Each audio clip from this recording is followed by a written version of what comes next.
स्वागत है आपका टीवी 24 नेटवर्क में और मैं हूं अजय सिन्हा। उत्तर प्रदेश में एक बयान जो सियासी गलियारों में चर्चा का विषय बन गया।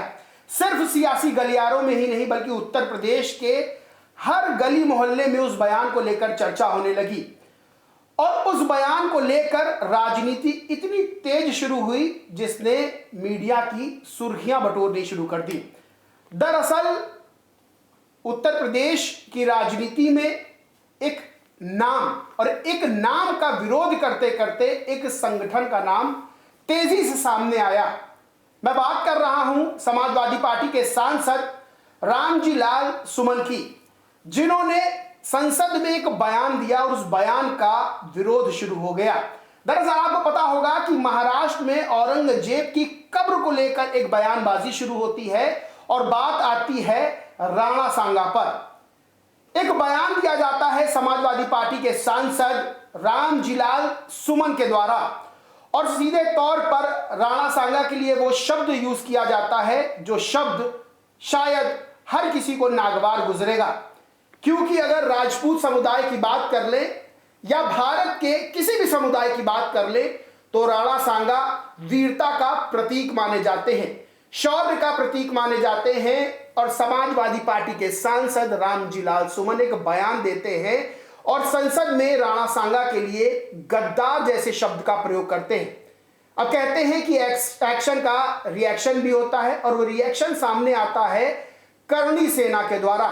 आगरा में रामजी लाल सुमन का घर है, उनके घर पर बड़ी संख्या में लोग कथित तौर पर हमला करते हैं। गाड़ियां बाहर खड़ी रहती हैं, उन गाड़ियों को तोड़ा जाता है, कुर्सियों से हमला किया जाता है और कई लोग घायल होते हैं, जिसमें कई पुलिसकर्मी भी शामिल रहते हैं। समाजवादी पार्टी भी तमाम तरह के आरोप लगाती है और यह कहती है कि यह सुनियोजित हमला था और अगर इसमें कार्रवाई नहीं हुई जिन्होंने हमला किया है तो फिर हम भी बड़े आंदोलन को तैयार हैं। चाहे वो अखिलेश यादव का बयान हो, चाहे रामगोपाल यादव का बयान हो। बड़ी बात क्या है, जिस वक्त यह घटना घट रही थी कुछ ही दूरी पर उत्तर प्रदेश के मुख्यमंत्री योगी आदित्यनाथ का एक कार्यक्रम भी चल रहा था। आज इन सब मुद्दों को लेकर, चाहे वो रामजी लाल सुमन के द्वारा दिया गया बयान हो, चाहे उस बयान का प्रतिकार करता हुआ करणी सेना का एक्शन हो, इन तमाम चीजों को लेकर, उससे संबंधित राजनीति को लेकर बात करेंगे। हमारे साथ हमारे गेस्ट बहुत खास हैं इस वक्त।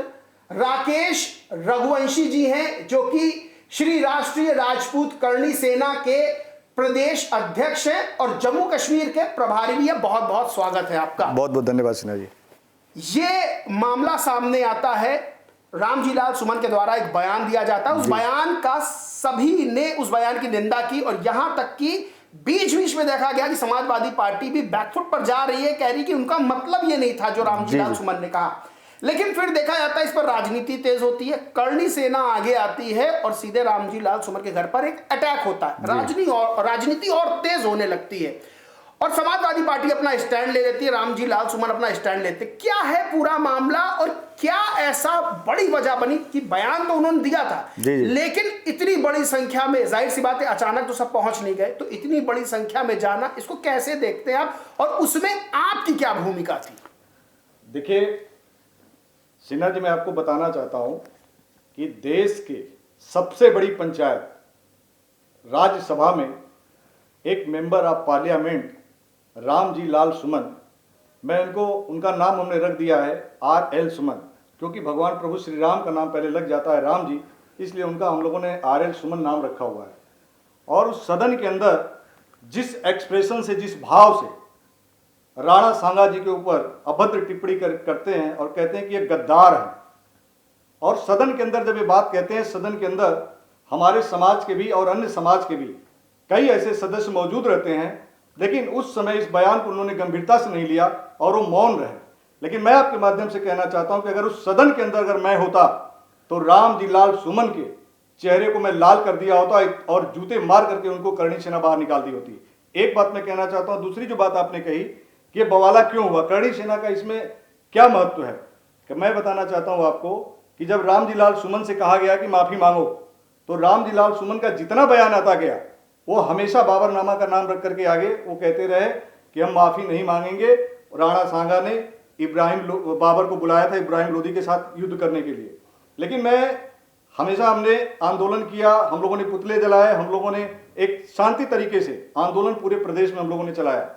और लेकिन लगातार इनका जब बयान बदलता रहा तो हम लोगों ने रामजीलाल सुमन से पूछा, मैंने व्यक्तिगत तौर से एक मीडिया के सामने पूछा कि रामजीलाल सुमन जिस बाबरनामा की आप बात करते हैं, उस बाबरनामा में ये भी एक बात बताओ कि भगवान श्री राम का जो मंदिर था, उस मंदिर को तोड़ करके बाबरी मस्जिद बनाई गई 500 वर्ष पहले। अगर 500 वर्ष पहले की बात करें, क्योंकि 500 वर्ष से हम लोग उसकी लड़ाई लड़ रहे हैं। ये बाबरनामा, जिस बाबरनामा में पढ़े आप, उस बाबरनामा में क्यों नहीं लिखा है कि श्री राम जी की मंदिर तोड़ करके बाबरी मस्जिद बनाई गई? तो बाबरनामा कितना सत्य है और कितना असत्य है, यह समझने की बात है। दूसरी बात, राणा सांगा ने 100 युद्ध लड़े और 99 युद्ध उन्होंने जीता।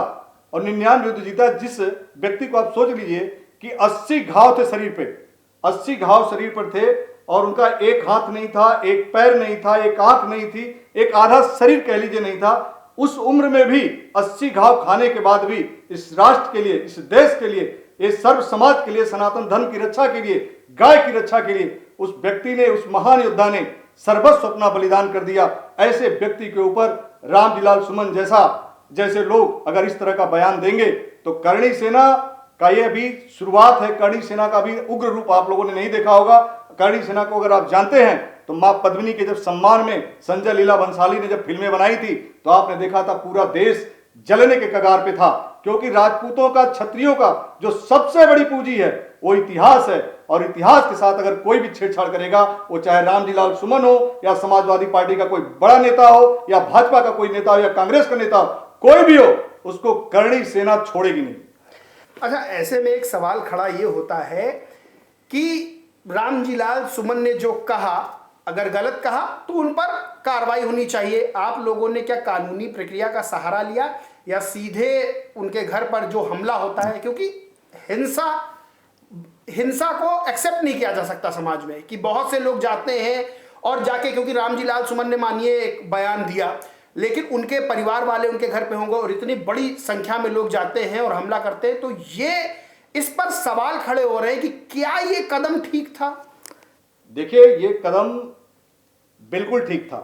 कारण ये कि हम पिछले 5 दिनों से हम लोग पूरे देश में आंदोलन कर रहे हैं। करणी सेना पूरे देश में आंदोलन कर रही है। और क्यों करणी सेना ही नहीं, जो भी राणा सांगा जी के इतिहास के बारे में जानता है, उस महान योद्धा के बारे में जानता है, उन सभी अन्य सर्व समाज ने, कई मुस्लिम लोगों ने भी, कई मुस्लिम समाज के वरिष्ठ लोगों ने भी राणा सांगा की तारीफ की। लेकिन रामजीलाल सुमन का बयान लगातार बार बार बदलता रहा और करणी सेना को एक तरह से वो एग्रेसिव करते रहे, क्योंकि राजपूतों का इतिहास आप जानते हैं, 2 ही चीज के लिए जाने जाते हैं, या तो मारना या तो मरना।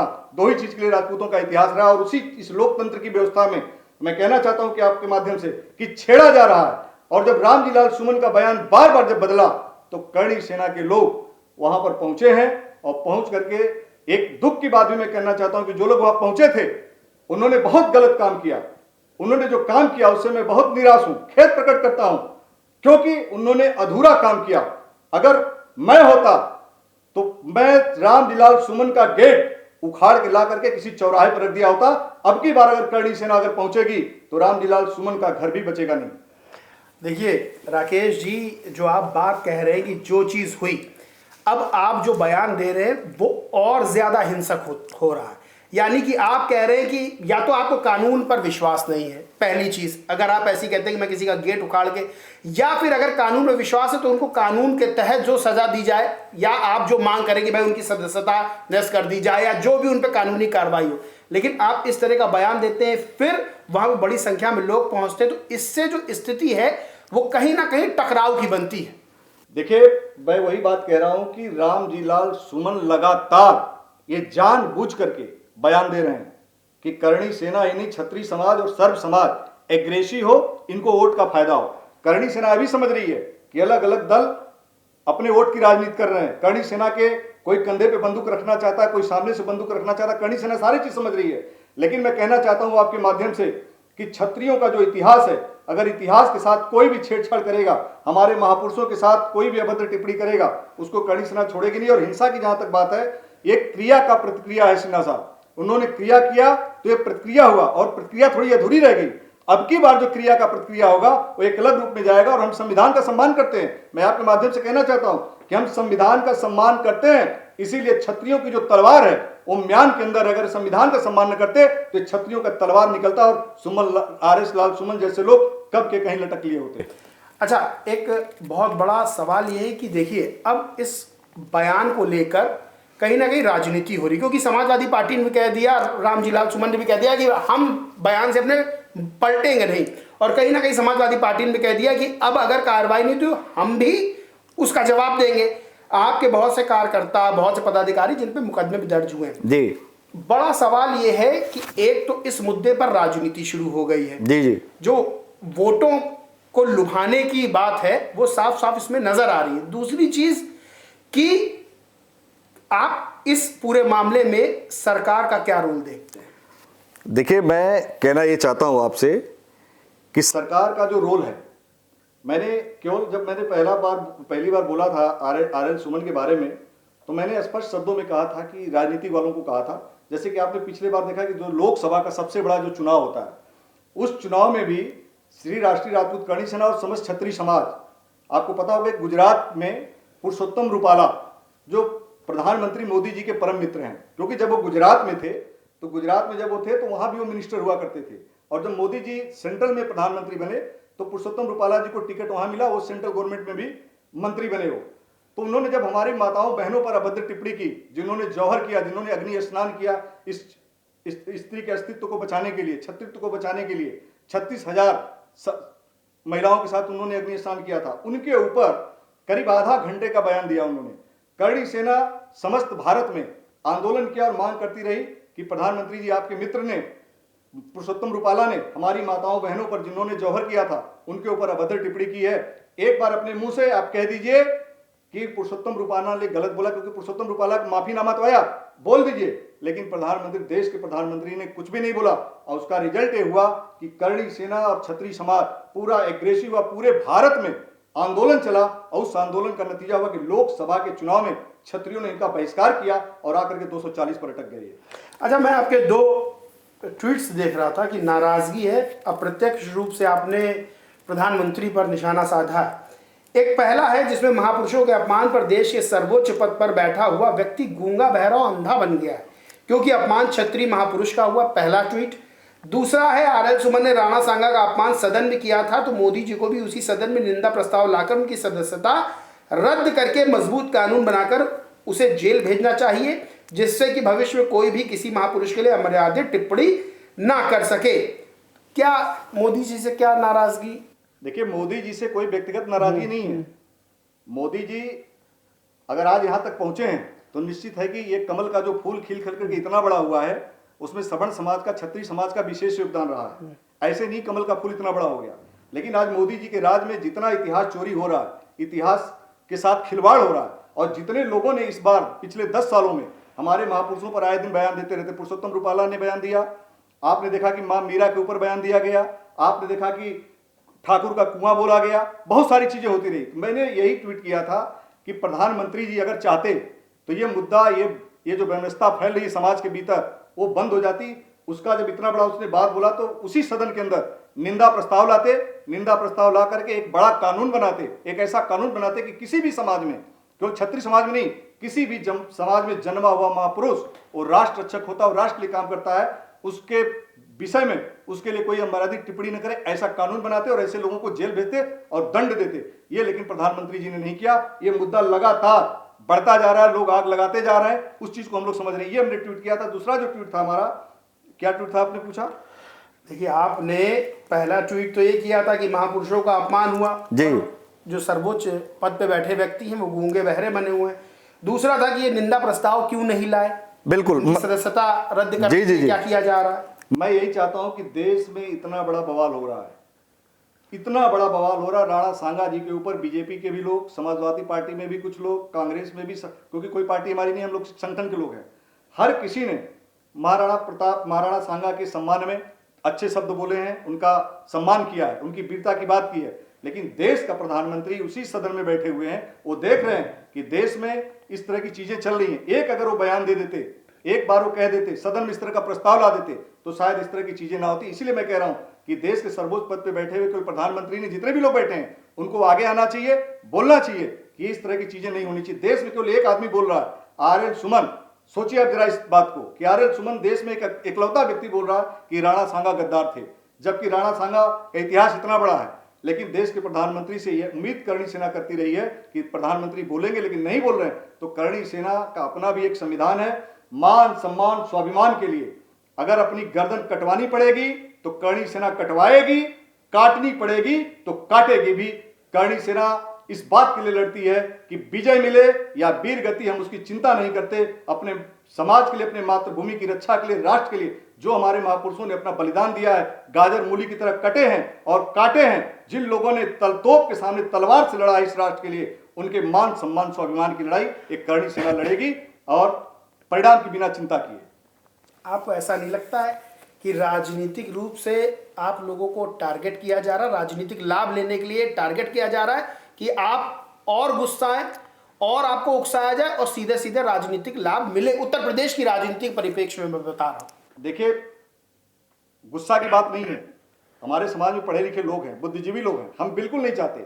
हमने अब की बार जो बोला है तो आर.एल. सुमन को ही हमने टारगेट किया है, पूरी जाटो जाति या एससी समाज से हमने बिल्कुल भी नहीं किया।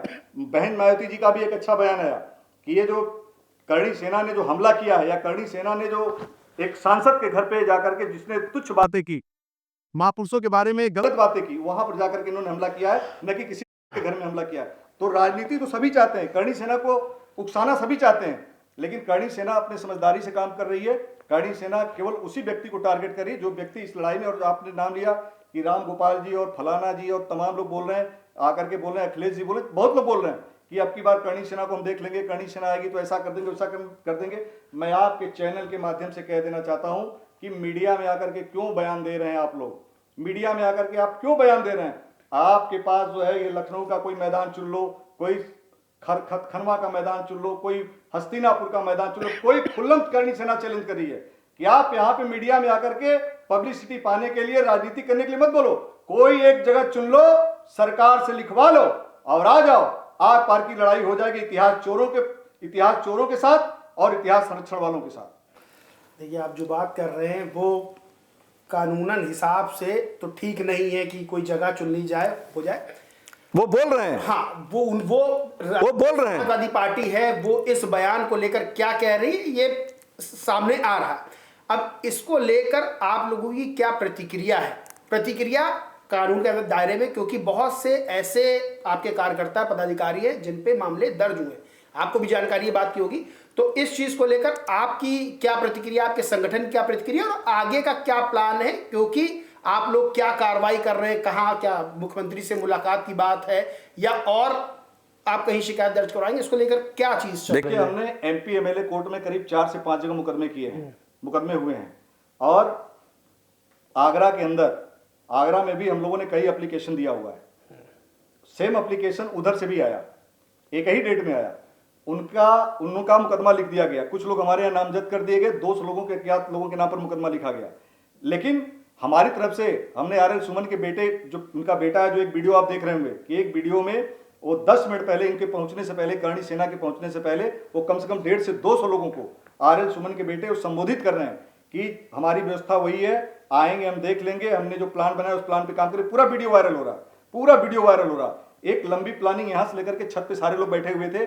अगर ये जो आप बता रहे हैं कि अगर वहां पर ये योगी जी का कार्यक्रम न होता, 1-2 किलोमीटर पहले आपने शुरू में बताया, अगर ये कार्यक्रम न होता, प्रशासन इतना अलर्ट न होता, तो वहां पे कहानी कुछ और होती। क्योंकि जो करणी सैनिक थे वो इसलिए गए थे कि अगर हमारी बात कहीं सुनी नहीं जा रही, हम आंदोलन करें, कोई सुन नहीं रहा, कोई बड़ा स्टेटमेंट नहीं आ रहा, तो हम जाए कहां?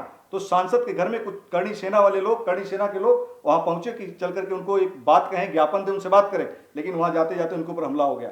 आपने कहीं करणी सेना वालों को आप एक भी वीडियो दिखा दीजिए जिसमें हमारे करणी सैनिकों ने लाठी डंडा पहले चलाते हुए देखा होगा आपने? किसी को नहीं देखा होगा आपने। पत्थर ऊपर से गिर रहे हैं, लाठी डंडे कहीं और चल रहे हैं। एक 14 साल के लड़के को, एक 14 साल का लड़का सुमित सिंह है, उसको 10 पुलिस वाले बाल पकड़ करके, मात्र 9th का पढ़ने वाला लड़का है, बगल में उसका घर था, वो भीड़ देख करके चला गया और उसको बाल पकड़ करके 10 पुलिस वाले उसको मार रहे हैं। जितने पुलिस वाले होंगे उनका बेटा भी इसी उम्र का होगा, इससे बड़ा उम्र का होगा, लेकिन 10 पुलिस वाले जितने बर्बरता से मार रहे हैं, आप उसका कल्पना करिए। उसके बावजूद भी अखिलेश यादव जी बयान दे रहे हैं कि ये भारतीय जनता पार्टी हमारे साथ है, शासन साथ दे रही है। नहीं, कोई हमारा साथ नहीं दे रहा है, हमारा साथ कोई नहीं दे रहा। अगर हमारा कोई साथ देता तो शायद ये झगड़ा होता ही नहीं। आर.एस. लाल सुमन माफी मांग लेते तो शायद वो बात खत्म हो गई होती। लेकिन आर.एस. लाल सुमन ये जानबूझ करके बयान दे रहे हैं, इसमें सारे पार्टियां मिलकर राजनीतिक रोटियां सेक रही हैं।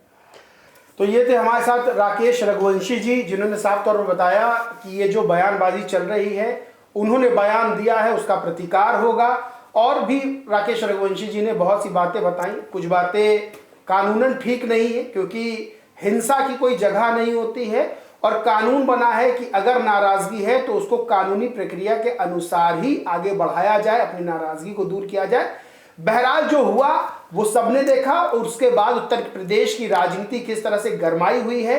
कहीं ना कहीं समाजवादी पार्टी भी अपनी बात पर, रामजी लाल सुमन के बयान पर स्टैंड ले रही है, तो दूसरी तरफ करणी सेना भी उसका लगातार प्रतिकार करने की, उसका विरोध करने की बात कह रही है। वहीं सबसे बड़ी चीज ये भी है कि राकेश रघुवंशी जी ने यह भी बात कही कि इसका सभी राजनीतिक दल कहीं ना कहीं फायदा ले रहे हैं। बहरहाल ये बयान उत्तर प्रदेश के राजनीतिक गलियारों में बहुत चर्चा का विषय बना हुआ है। इस बयान को लेकर चाहे विरोध हो, चाहे इस बयान के विरोध में जो विरोध हुआ और उसको लेकर बयानबाजियां हो, क्योंकि उत्तर प्रदेश की राजनीति में कहीं ना कहीं ये बयान अब राजनीतिक दलों को फायदा और नुकसान दोनों पहुंचा रहा है। बहरहाल आगे क्या कुछ होता है ये तो देखने वाली बात होगी, लेकिन जिस तरह से इस बयान को लेकर समाजवादी पार्टी और करणी सेना अपने अपने स्टैंड पर टिकी हुई है, अपनी अपनी बातों पर टिकी हुई है, उत्तर प्रदेश की राजनीति में 2027 के विधानसभा चुनाव तक ये जो मुद्दा है ये अपना असर डालता हुआ नजर आ रहा है। बहरहाल दोस्तों, इस पूरे मामले पर आप क्या सोचते, क्या मानते, कमेंट करके जरूर बताएं। वीडियो अच्छा लगा तो लाइक करें, शेयर करें और चैनल को सब्सक्राइब नहीं किया तो सब्सक्राइब करके बेल आइकन जरूर दबा लें। धन्यवाद।